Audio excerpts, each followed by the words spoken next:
Hello, this is Dean Kernut, and welcome to the Alpha Exchange, where we explore topics in financial markets associated with managing risk, generating return, and the deployment of capital in the alternative investment industry.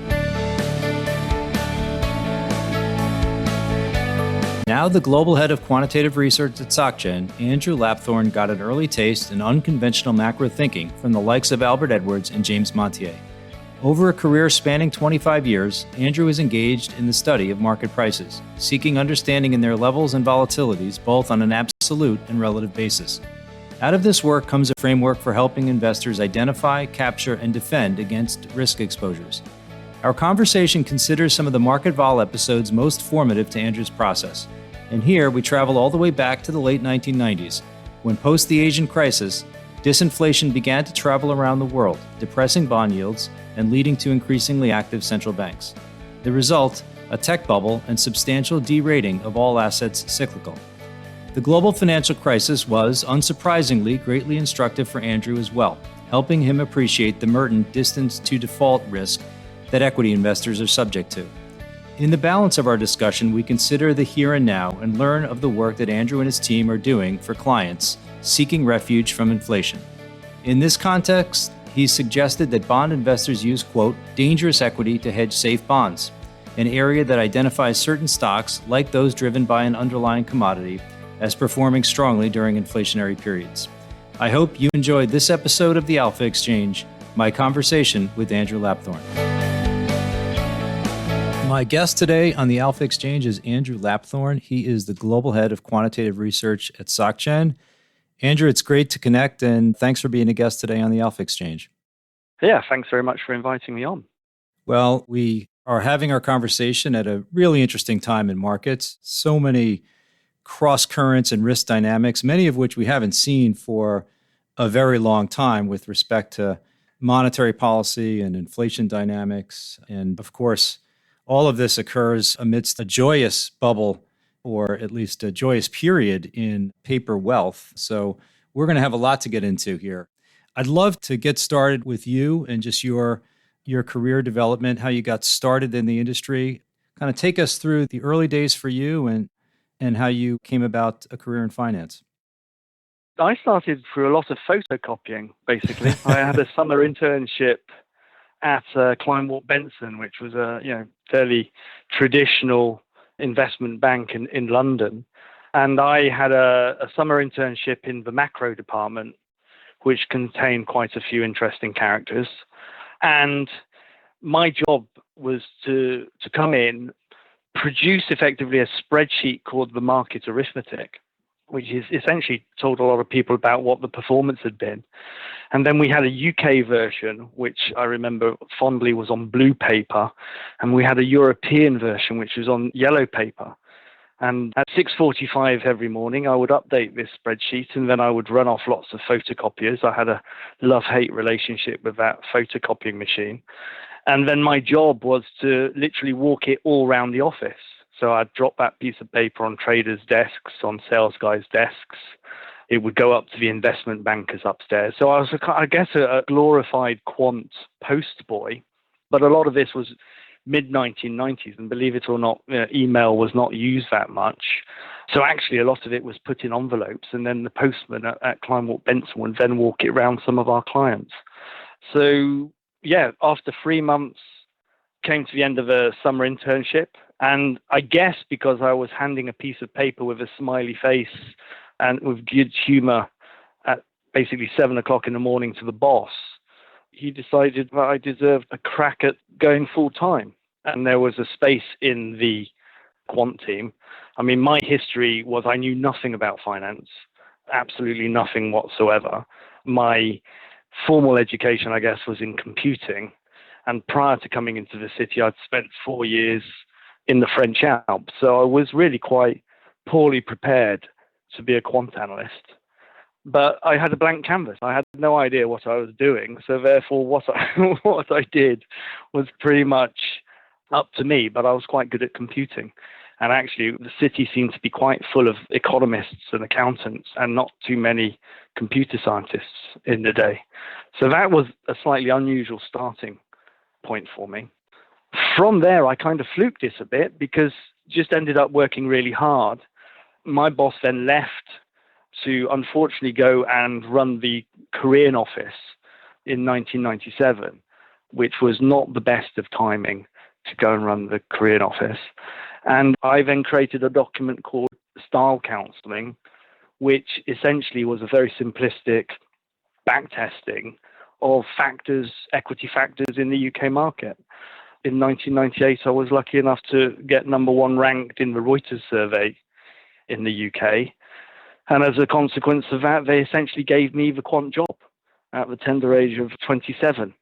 And I've been pretty much running quant teams of some order since then. I really should do something else, I guess, but that's essentially what I've been doing. So that was the starting point. But, the nature of what we do is so interesting, it's so exciting, and it changes all the time.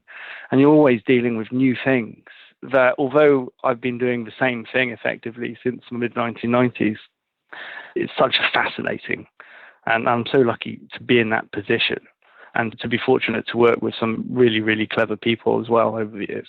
Well, over the course of your career, we've seen so many different market cycles, some of which are seemingly impossibly low vol, some are impossibly high vol. And then in Europe specifically, and especially as you landed this head of quant job at 27 in 1998, the euro itself was about to be a thing. And, it almost became not a thing by 2011 and 2012.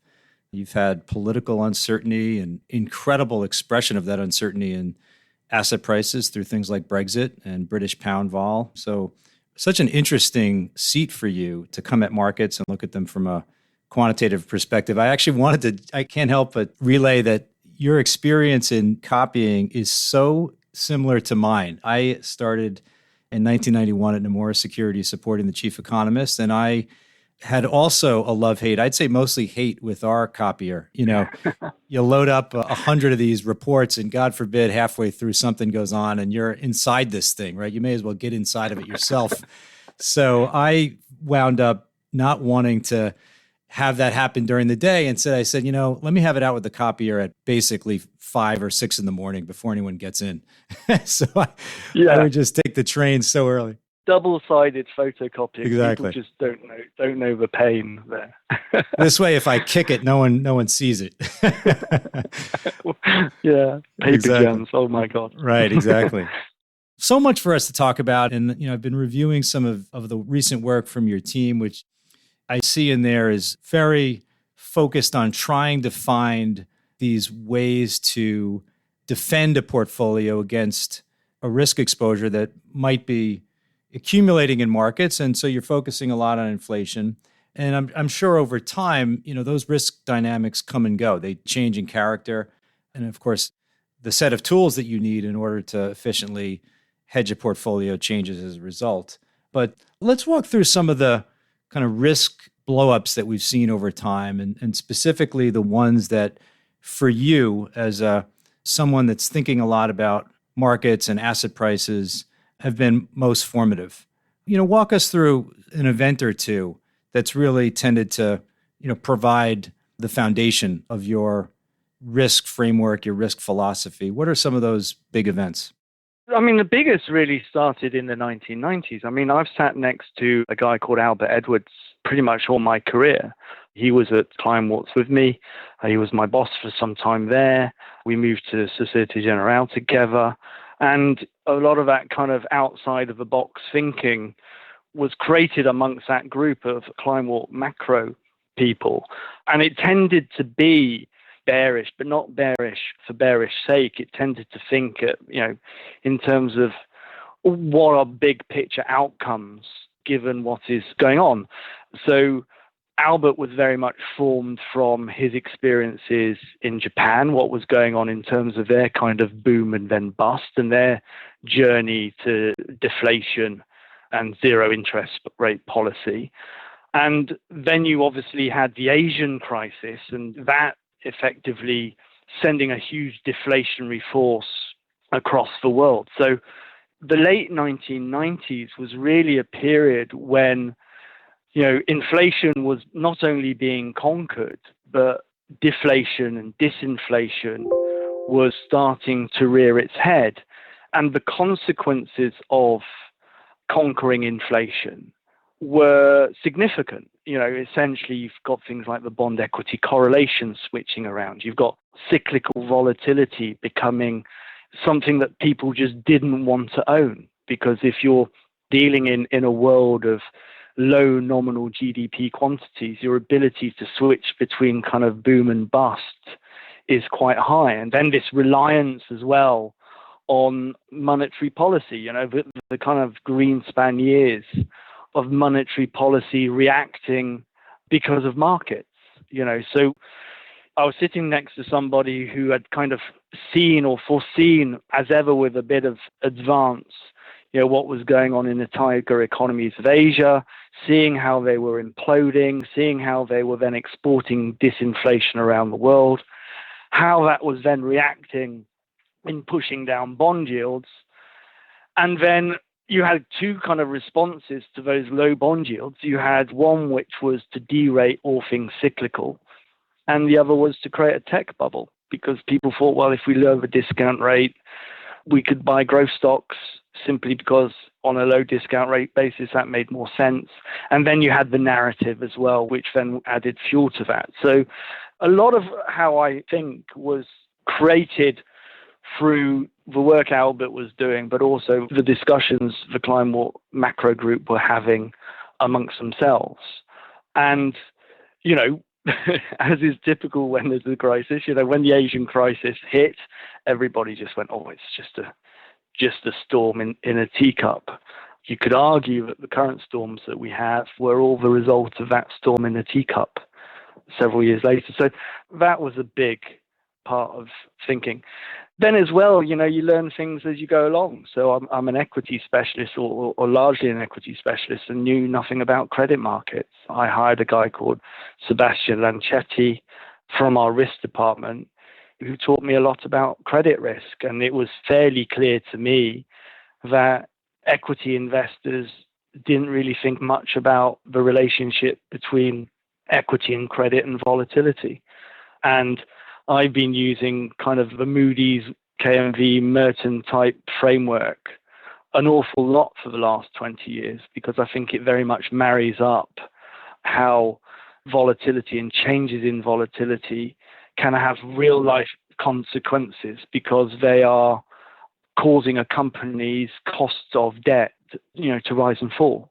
So that kind of dynamic of having a virtuous credit cycle, people borrowing lots of money, thinking they could borrow lots of money on an almost permanent basis, only to have the rug pulled away from them every time there's an economic crisis, simply because volatility goes up and volatility closes down access to credit.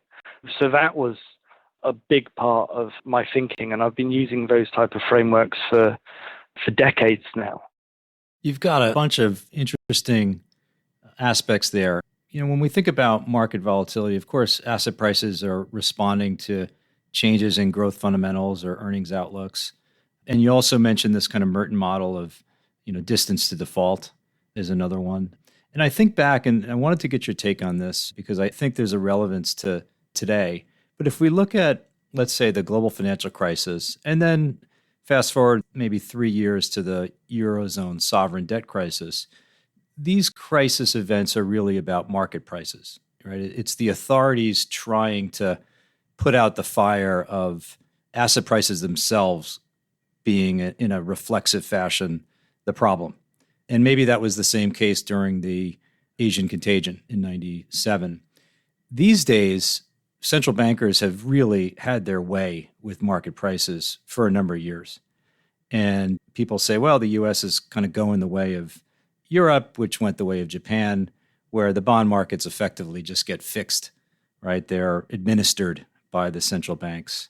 I'm curious, just as you sort of look back on those events, the GFC and the sovereign crisis, what are the lessons from those two periods? And are there any aspects of them that have you thinking about our current situation these days? Well, I mean, the first lesson is that you could identify a huge problem and you can shout and scream about it as much as you want, but it doesn't necessarily mean anybody's going to take any note. Importantly, any policymaker is going to take note of you jumping up and down saying there's a problem. So all the CDOs and CDSs and all that type of ninja loans and all that type of nonsense, it's not like people didn't know it was stupid. It's not like people weren't jumping up and down and saying this is getting out of hand. It's just that everything was going so well, so no one needed to do anything about it. So I think that's a difficulty you always have in trying to identify a problem, because it may be a while before that problem manifests itself into a crisis. So, often you could be 2 to 3 years too early, and during that 2 to 3 period where you're early, actually things are very prosperous. And therefore, it's very difficult to be negative when everything's apparently on the surface is doing so well. I got a presentation pack. A client actually found it, and it was put together by Albert Edwards, James Montier, myself, and our sector strategist called Phil Isherwood. And it was put together almost, I suppose, 20 years ago, so 2001, 2002. And we had a list of things that we would expect policymakers to have to do when interest rates went to zero. And we had a list of about 7 or 8 things. And we've literally ticked off every single one of those things we had on the list. But it was 20 years too early. In fact, I presented this work in front of central bankers and policymakers at the OECD in Paris around that time. And the response to my work was, don't be silly, interest rate cuts always work. So, the big picture problem with identifying these issues is trying to be heard, try not to appear stupid, but the likelihood of you having an impact on stopping those things happening is minimal. Going on to something slightly more technical, which is, things like Merton's distance to default and volatility. Well, like it or not, and people jump up and down saying, look, it's silly to use price volatility as a measure of risk. And fundamentally, yes, it is. But in reality, the risks models, the way they try to assess what a value of an asset is going to be worth in the future is they use historical volatility, whether that's value at risk or whether it's a credit model. So you will say, okay, I'm going to lend this business some money. It's got $1 billion of assets.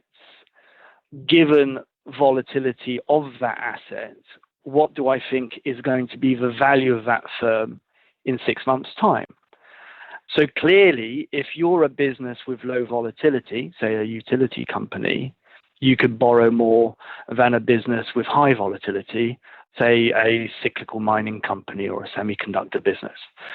So the differentiation between how much you will lend somebody was a function of the assets they own, but more importantly, a function of the volatility of that asset. Now, this really came about through LTCM. LTCM, before LTCM, so long-term capital management, you had a lot of people who were marking values to book value. So you're sitting there going, I've lent this business some money, and this is the book value of what I've lent them.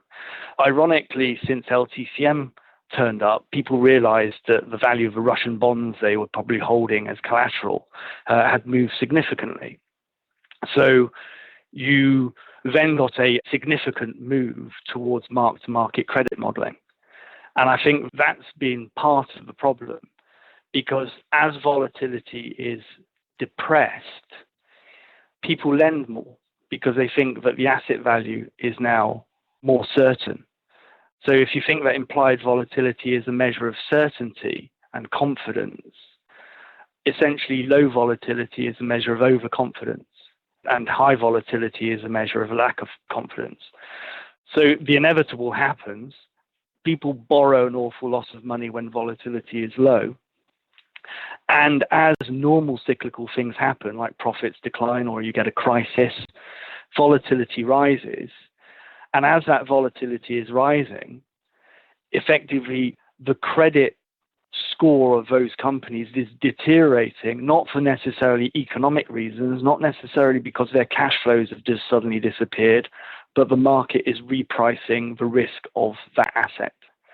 And this is a danger with crises, because when you get a crisis, volatility goes up. When volatility goes up, it then has the potential to cause a credit crisis. Last year was very, very informative, because typically in a crisis, you cut interest rates with the expectation that cutting those interest rates will calm down market volatility. Now, because COVID was not an economic problem, it was not a cyclical problem, there was nothing the central banks can do to calm volatility related to COVID simply by cutting interest rates. So volatility remained high, credit markets remained closed. So what the central banks decided to do was interfere directly in asset markets and purchase credit outright. So yeah, there's been an awful lot of different crises over the years, but what we've experienced, from my experience, is every crisis we get is accompanied by the potential for a credit crisis due to the fact that we keep adding leverage at every stage. I think what I'm hearing in that, and I really tend to incorporate this into some of my own thinking, is that asset prices are unique in the sense that, and Chris Cole, who founded Artemis, has said this. He said, volatility is not just a statistic that we calculate, it's a player on the field. That whether we're scoring our value at risk numbers to size up our portfolio, when we get these periods, let's say, of exceptionally low vol, they can really reinforce risk taking.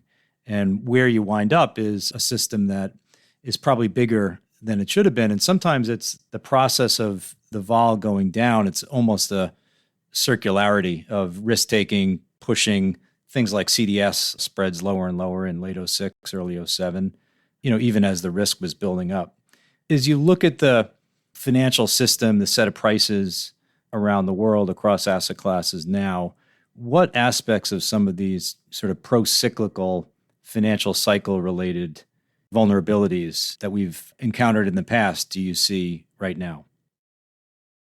Look, I still see a leverage problem. There's a lot of debt was taken on almost 8 years ago when quantitative easing really started to take hold. A lot of that debt is still sitting on corporate balance sheets. It's not a large cap story necessarily, but as you start heading into mid caps and small caps, particularly in the US, you start seeing levels of leverage which would be challenging if credit spreads were to be away from where their current levels are. I think there's a mismatch between credit spreads and volatility. So if I was to look at a model-based credit spread, it should be much, much higher. So I think we have introduced this concept of, I suppose, a central bank put on credit markets, given what happened last year, and that has disconnected volatility and credit spreads. That's the first time that's happened in our data in 30 years. So there is obviously there's a total contradiction between what's going on in interest rate markets and what's going on in terms of the inflation story. Now that's a massive conversation, but people are always looking at the yield curve as to almost cement the economic view. They're saying, well, look, my economic view can't be right because the yield curve says it wants to do this. But the demand for bonds, and I suppose this falls into lots of other people's views, the demand for bonds is not driven by people who are solely buying and selling bonds on the basis of some kind of economic model. A lot of people are buying bonds because they have to buy bonds. They have no choice. So to expect the yield curve to steepen because inflation expectations are rising, I don't think is necessarily the case, because there are lots of people who have to buy bonds and they don't have an alternative. So they can't buy cash because you can't just stick your money in a cash vehicle like you could 25 years ago. So I think there's a big dislocation between, I suppose, inflation risk and the bond market. And that's not to say, for example, okay, you need to go off and short the bond market because of what's going on in inflation. It's just that maybe the bond market is not a really good instrument to play around with inflation. So that's a curiosity. The other curiosity, of course, is if everybody thought there was going to be a cyclical upswing next year, then why aren't people buying cyclicals to the extent they're buying other stocks? We see transient inflation is quite visible in quite a lot of pricing at the moment. So for every month that inflation is not transient, you're getting those things which do react to inflation reacting. The disconnect, as you note, between the nominal 10-year yield and inflation facts on the ground is striking, and it does beg for some alternative explanation. And as you noted, perhaps there's this forced demand for duration for risk-free assets. Certainly the central banks are a decent customer at any price. But I'm going back to a piece that the BIS wrote. It was maybe 4 years ago. It was when German yields first went negative nominally. And they were making the point, I'd love to get your thoughts on this. They were making the point that the demand for duration from entities like Swiss life insurers actually exploded as prices of these bonds rose, that they are trying to solve an asset liability problem. It's just a math equation. It's not a forecast or anything like that. And that their liability extended, their duration of their liabilities extended dramatically as rates cratered. So they just had to buy more and more. Is that a part of this supply-demand equation that you speak of? Yeah, I mean, as you could literally go through a long, long list of people who are buying bonds for those type of reasons. Buying bonds because it is part of a process which involves having to hold bonds. So it's not just liability matching. You know, you've got things like Solvency II rules, so which says basically you're going to have to find a very good reason to buy equity, even if equity is a fantastic hedge for your bonds. So you've got lots of constraints, which, remember, those constraints were put on people because in the tech crisis, people had too much equity. So you had all these life insurance businesses who simply were massively overweight equity, and therefore incurred huge losses as the equity bubble imploded. The response to that was, to generalize, was you're not allowed to buy as much equity as you were. You need to own fixed income assets. So that's not to say there isn't something economic going on as well. Nominal GDP growth levels have been in secular decline, but the level of bond yields relative to nominal bond yields have kind of gapped lower in the era of QE. I mean, I do laugh about the story about negative bunds because many, many years ago, Albert Edwards got out a ruler, drew a line on bund yields and said, bund yields are going to zero in what was a very, very basic bit of technical analysis, and wrote about it in a kind of jokingly way. And yeah, lo and behold, it came true. Not sure we even expected that, but that was quite amusing. Well, some of these prices are just shocking, right? And of course, we're off the lows in negative nominal yields globally and certainly in Europe as well. But when was it that Germany went to, I want to say it was minus 70 on the 10-year in terms of its nominal yield? The date off the top of my head, I can't quite, it was not that long ago. What was on your mind as that happened? I think it's something to mention, which again, other people brighter than I have mentioned. We're a generation of savers where cash is not an option, where we can't not do anything. And if you're a large institution which has a sizable cash pile they want to put somewhere, often there's no opportunity to put that cash pile somewhere. So again, better people than I have said, that if you want to put your money in cash in the bank, it doesn't move the value of cash. But if you suddenly want to pour all your cash into equity, there's a limited supply of equity. So your equity is going to go up disproportionately. So if you're allocating from cash into equity versus cash into cash, equity is going to have a different change in price, clearly, than cash, which won't change price. So by squeezing people out of cash and squeezing people out of bonds, you're forcing them into other assets which have limited capacity. And this is a big theme for people like myself, because we've got all these fundamental tools, and you're sitting there going, okay, I've got a rational model for explaining why this happens and this happens and this happens, yet I've got all the type of stuff which is going on in terms of things like meme stocks and all this kind of stuff, where news announcements are driving stocks up by a ridiculous amount. That's obviously a liquidity issue.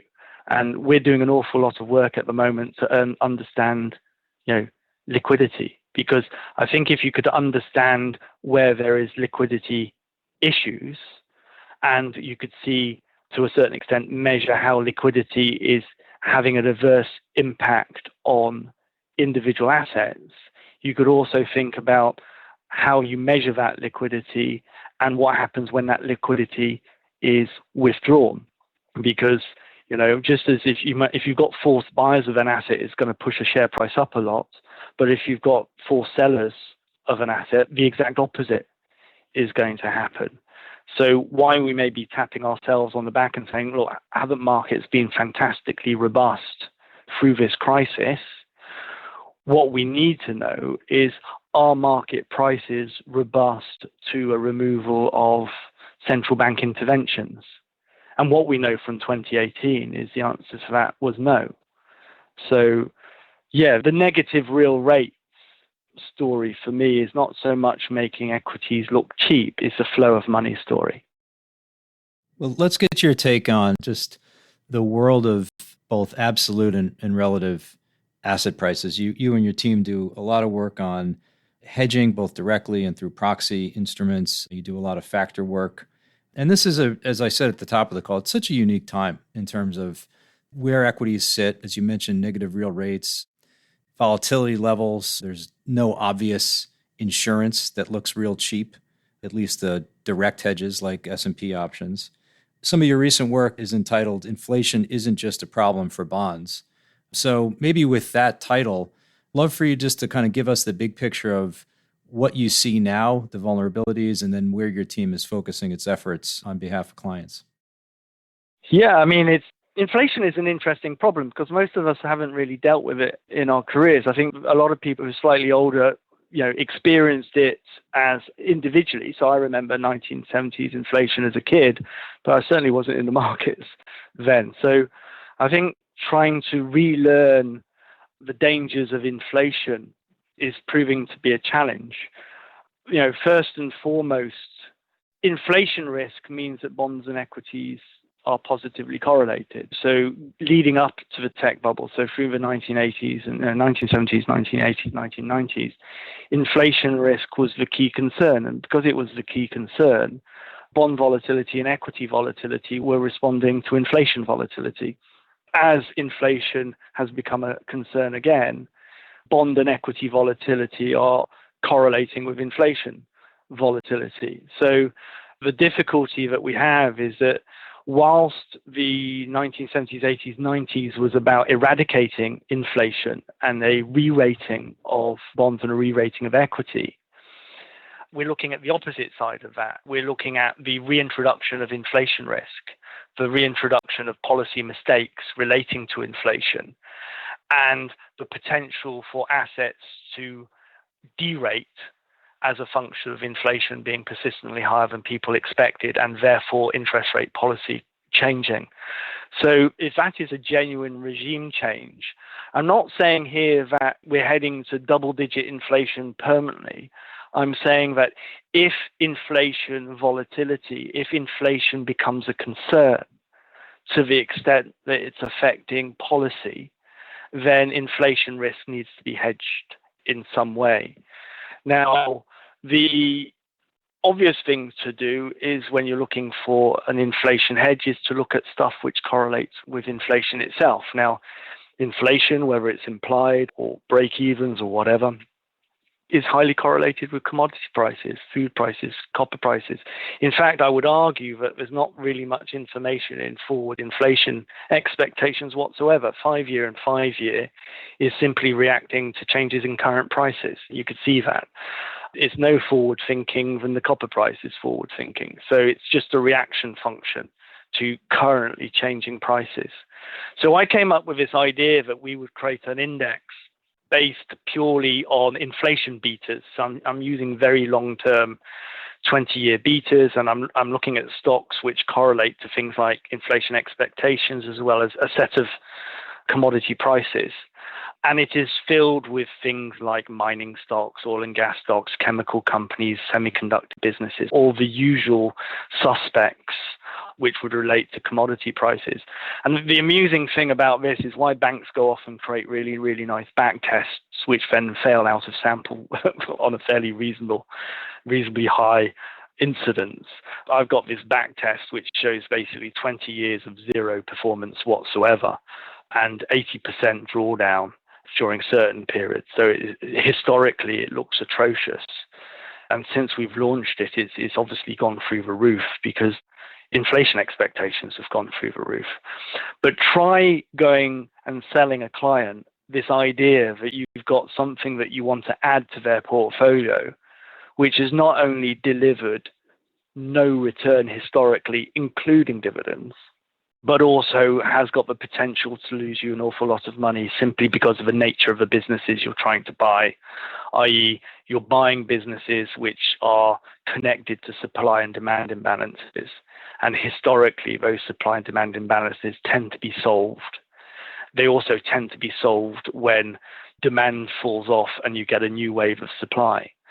So being long inflation, especially within the equity space, has obviously been a silly idea. Everything we've done over the last couple of decades has all been about disinflation, declining bond yields, buying quality stocks over cyclicals, the re-rating of growth stocks. You could have avoided, highly volatile cyclical assets and done fairly well. So we created this index and we did it to protect bonds. Because if you imagine bond yields sell off today, we know the NASDAQ and the S&P 500 doesn't like it. So if you get a change in bond yields, particularly a rapid change in bond yields, the S&P and the NASDAQ tend to decline as well. So the correlation between those equities and bonds tends to be positive when you've got bond volatility. But our inflation index, or there's a bunch of ETFs which also do a similar thing, I guess, tends to have a very robust negative correlation with bonds. So I go around suggesting that you should take your very nice, safe, low volatility bond portfolio and you should have had some fairly violent equity to it.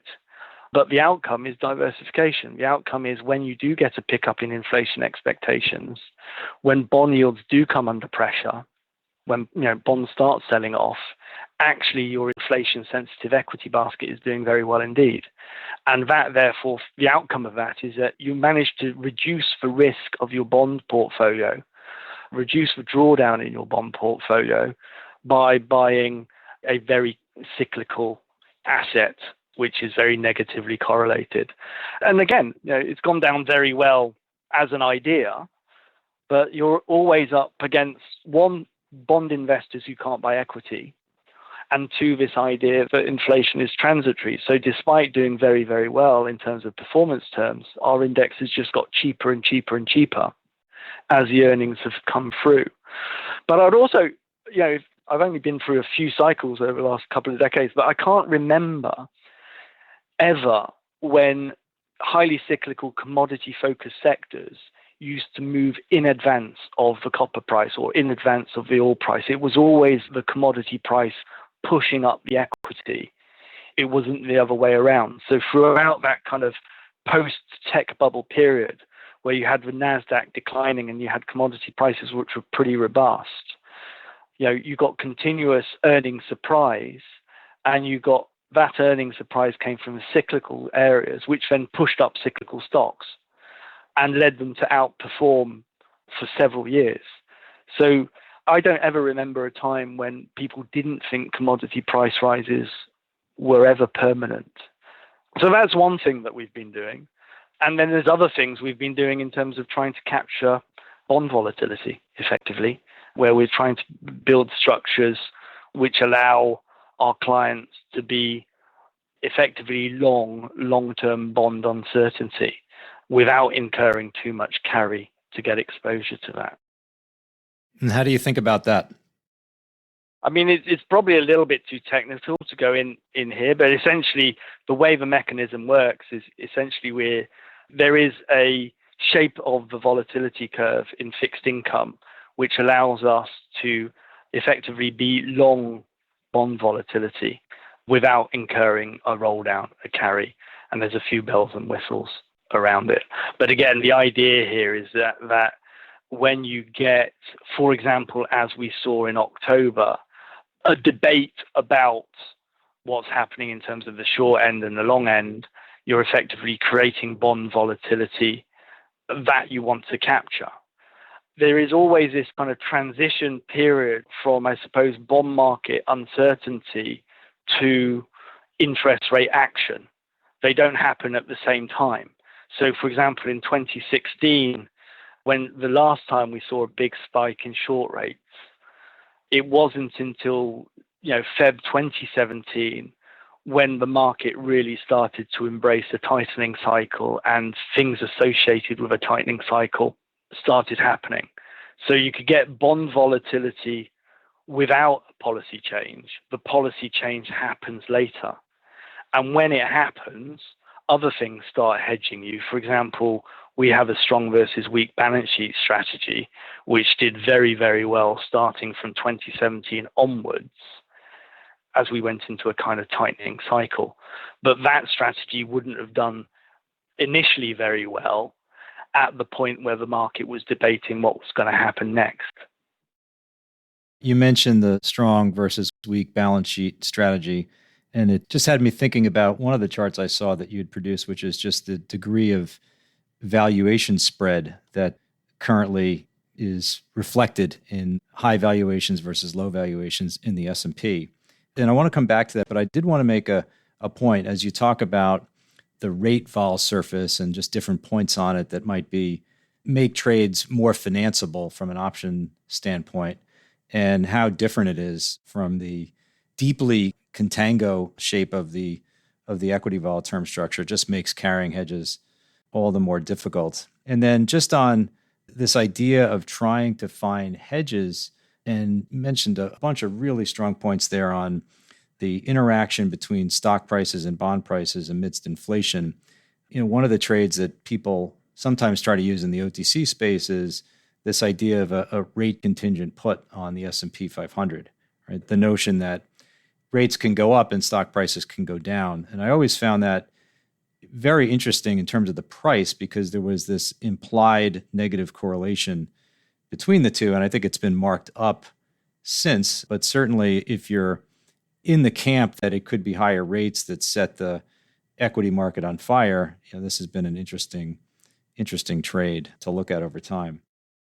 You could see a scenario like we saw from, the time when the NASDAQ started declining, I guess in March 2000 to, when you had the NASDAQ just, started declining fairly rapidly. But the S&P was doing fine because you got so much rotation within the index as you rotated from growth back toward value. And therefore, the S&P held up for quite a long time before effectively the whole index went down. So we often get a lot of questions that, okay, aren't we going to see the same again, where we get bond yields going up and therefore it's just about rotation. It's not necessarily about market direction. I did some work which took the chart that you were talking about, which is a huge debate. The valuation spread story is a huge debate amongst factor investors in particular, but also, plain vanilla value investors, just thinking that this thing should narrow. A couple of points on that. When we did get a cyclical recovery in 2016, it did try to narrow. In fact, it was narrowing all the time, right up until, the Powell pivot and early 2019. And more so, actually, when the economy turned over in early 2018. But this idea that the equity market could withstand a derating of quality growth stocks because it benefits from a value rally. Well, it depends which market you look at.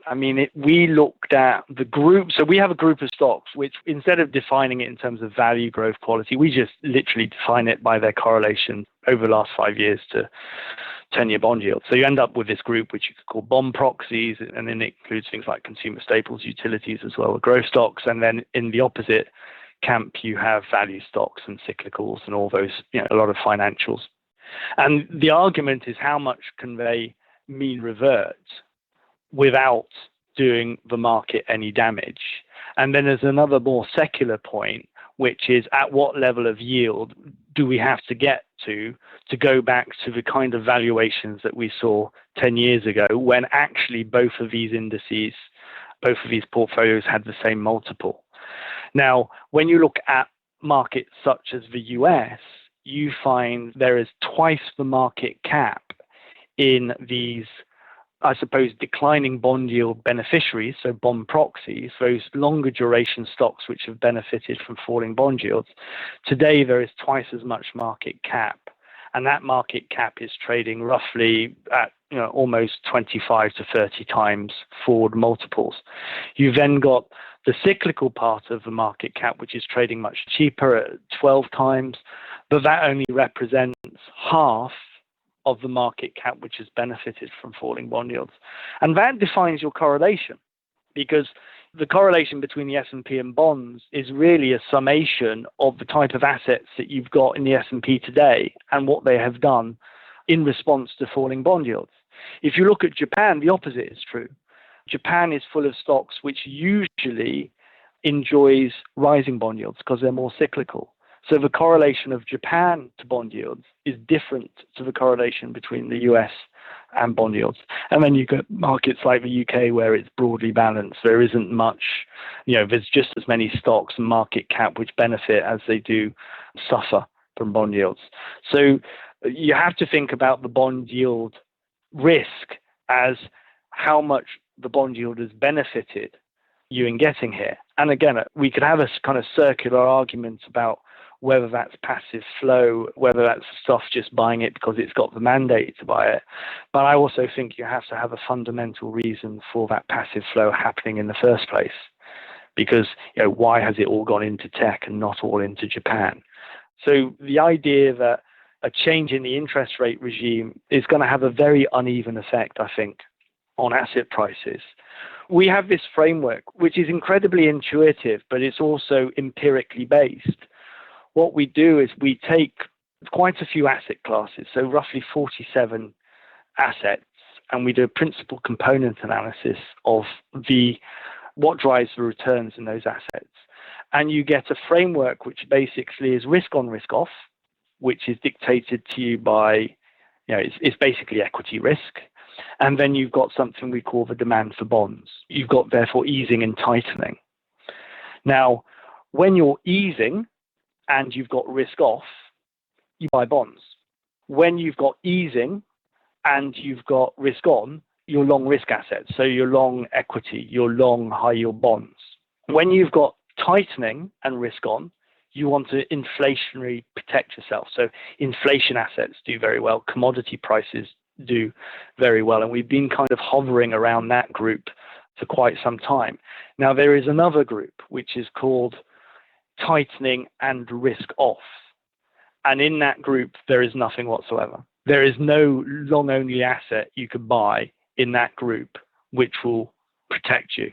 And therefore, we're spending an awful lot of time thinking about how we could populate that quadrant of risk within multi-asset portfolios. Because in that group, you're losing money on both your bonds and your equity.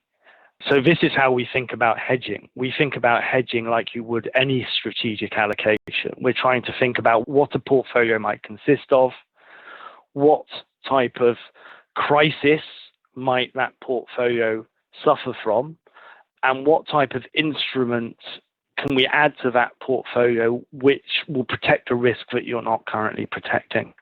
We don't just think about, here's a cheap way to hedge. We're often thinking about what are we hedging in the first place. Going back to something you said earlier about Chris Cole and volatility, he's done a lot of work. We've done a lot of work of trying to, understand the long-term volatility of an asset.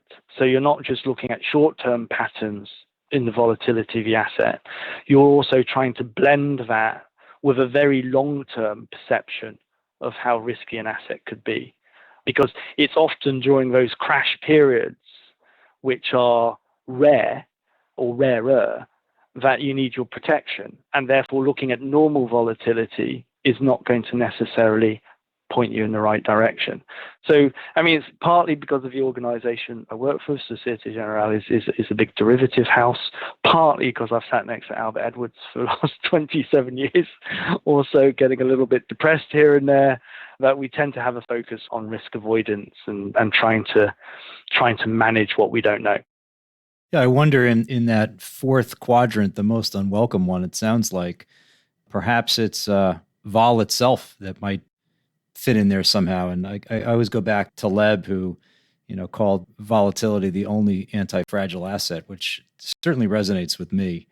Just one thing I wanted to go back to, just around the S&P, because it does have this self-hedging kind of characteristic to it. You see internally the correlations, and it's somewhere in between the tech representation in S&P, which is increasingly high, and then things like banks and energy and so forth. These things tend to kind of offset each other oftentimes. And one of the things I just wanted you to comment on was this idea of, can the handoff occur without too much damage?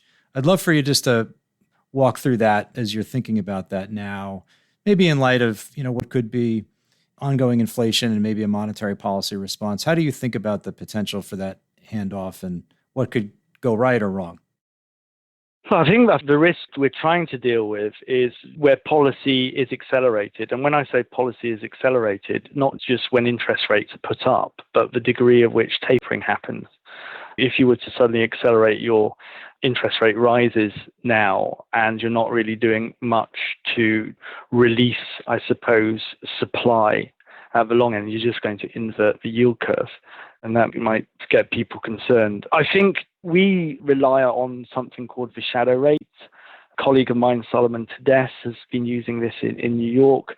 So think of the shadow rate as the interest rate cuts that you've seen plus the impact of quantitative easing. So since we started getting cuts, we've had essentially a couple of hundred of basis point cuts, and we've had about 600 basis points of QE related cuts. So we've cut interest rates by about 800 basis points, all things included.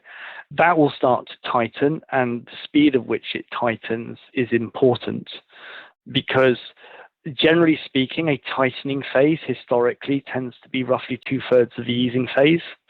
So if you hit 600 basis points, it's going to turn things over. So in 2018, what turned things over was 500 basis points of interest rate rises, with a lot of that result was a function of not interest rates themselves, but tapering, i.e. the effects of QE coming off. So the pace of which all that happens and at what point does it upset the apple cart is crucial. But for as long as markets continue reaching new highs based on a similar set of assets reaching new highs, it just means the risk for equities with a tightening cycle is ever present. The median valuation of the US stock market, so just removing all sector effects and all kind of market cap effects, is near all-time highs. So unlike other markets, say for example the UK market, the German stock market, there's not really sufficient amount of cheapness in the cheap part of the market to cope with an implosion or even a derating of the expensive part of the market. And you would have seen charts which we've produced from showing that I think the top stocks are 30% of the S&P 500 now, but are only 20% of the total earnings. So you've got concentration risk in the S&P 500 as well. And as I said earlier on, it's because this stuff has done so well and the cyclical value stuff has languished relative and often in absolute terms, that it means that what is supporting the S&P at these levels is the stuff which has done particularly well out of quantitative easing. And therefore, for us to work out whether these levels can be sustained or not, you have to remove quantitative easing from the picture. And last time they tried to do that, it couldn't hold up. So I know these are fairly slow proving points. You have to wait a few years to work out how robust the market is. But 2022 is going to be a very, very interesting year in terms of potential for policy confusion. I probably say this often, but I couldn't agree more. The next 6 months seems to be a period where some of the uncertainties that have been building are going to be resolved for better or for worse. So we'll certainly see what happens. Andrew, I want to thank you. It's been great to catch up with you over this hour. Our guests will definitely value the insights. So thanks again for being a guest today on our podcast, The Alpha Exchange. Yeah, thanks again for inviting me on. And I love listening to the podcast as well. You've had some great guests on there. So great work.